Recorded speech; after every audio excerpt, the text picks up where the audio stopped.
Even as the Cauvery water sharing dispute continues to simmer, Tamil Nadu Chief Minister C. Joseph Vijay has stepped up pressure on the centre over Karnataka's proposed Mekedatu Dam project. In a strongly worded letter to Prime Minister Narendra Modi, Vijay has called the centre's support for the project legally unsustainable, citing the Supreme Court's Alamati Dam judgment.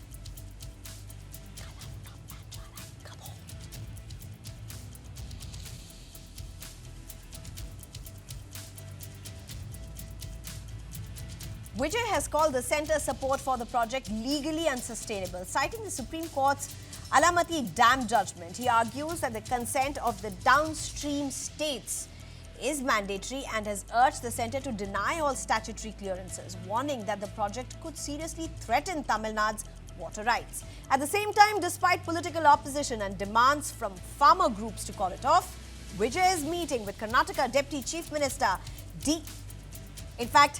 Karnataka's Chief Minister D.K. Shivakumar is set to go ahead on August 3rd in Bengaluru. The talks will focus on the release of Cauvery water with the Tamil Nadu government and maintaining that meeting remains firmly on schedule. I'm being joined by Shekhar Vijayan at this point, who is a political analyst.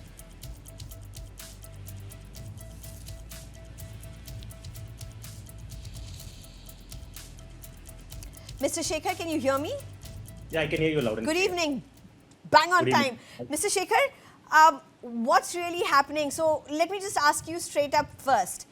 The court has said, listen, the Tamil Nadu's reaction to Mekedatu Dam is not important, not necessary.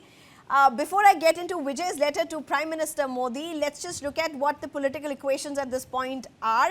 It's a Congress government in Karnataka. It's a Congress government also in Tamil Nadu, along with Vijay. Would this now mean that there's not going to be a face-off confrontation as it has been between Karnataka and Tamil Nadu, and there actually may be dialogue and a resolution?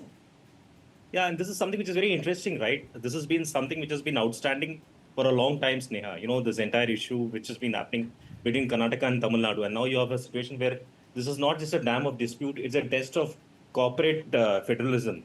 I don't think water disputes cannot be solved by legal interpretations alone. I think what is really happening is there is a lot of collaboration here, there's a lot of cooperation here, and it's I think the way things were earlier when they were very combative, now the combative word has been replaced by cooperation, the combative word has been replaced by collaboration, where I think both the states are looking at doing things together. And this is such an outstanding issue, but it's been handled well so far, I feel. I like the word outstanding. You know, it comes, it depends upon which way you want to really hear at this point, whether it's an outstanding issue or possibly an outstanding move.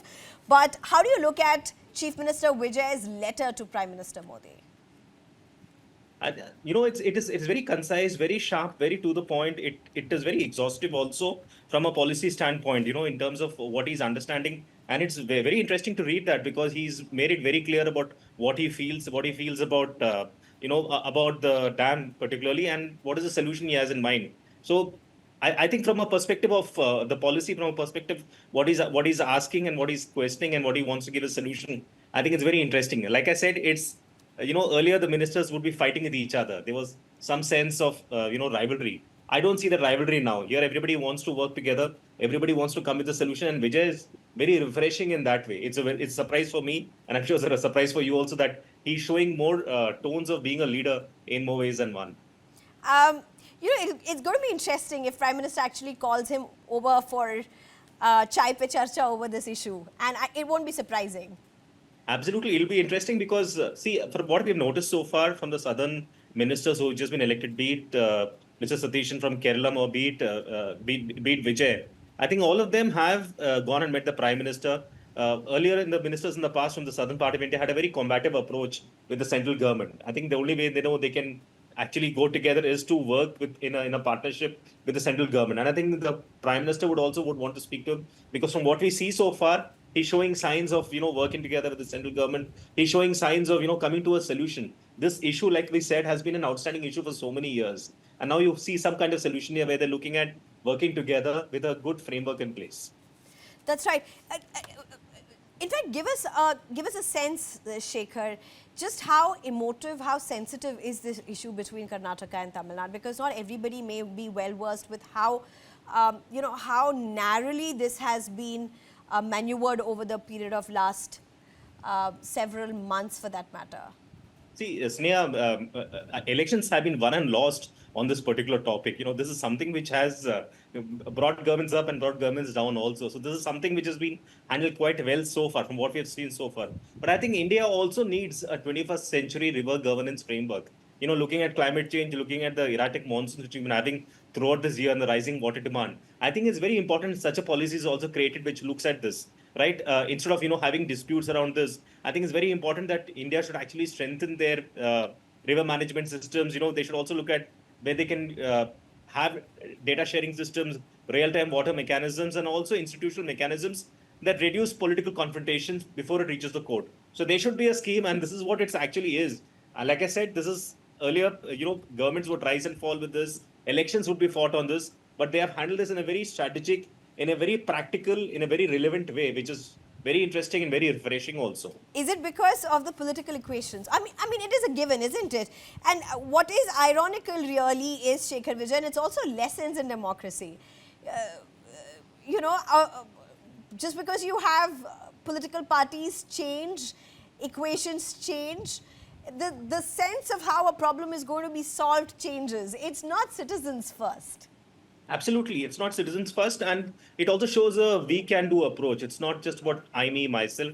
It's also about how can we work together on this and come to a solution. And that truly is a test of democracy, right? That truly is what democracy really stands for, where we all win this together. So it also shows that there's cooperation instead of being combative. It also shows that they're not fragmented in the approach. They want to think big. And also climate change is a real issue. And they really want to tackle this, from what he has written, from what he's mentioned, and what he's talked about the water rights also. So I think Vijay has done this in a very refreshing way, and he's also handling this in a very refreshing way. And there is some sense of camaraderie also between him and DK Shivakumar, which is good.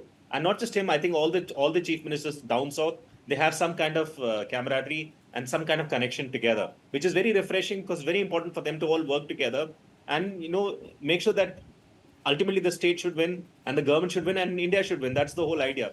And not be combative, but be cooperative and be collaborative. I think yeah.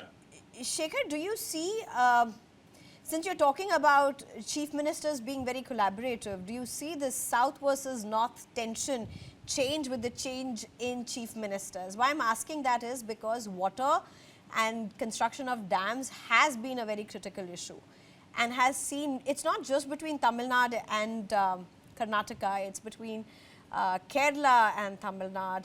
You have several issues when it comes to water sharing between Andhra and Telangana. So there are a whole lot of issues, and often center is seen from a very, very different lens as being against state, at least because of the political dispensation in the states. Does that change? Do you see that change?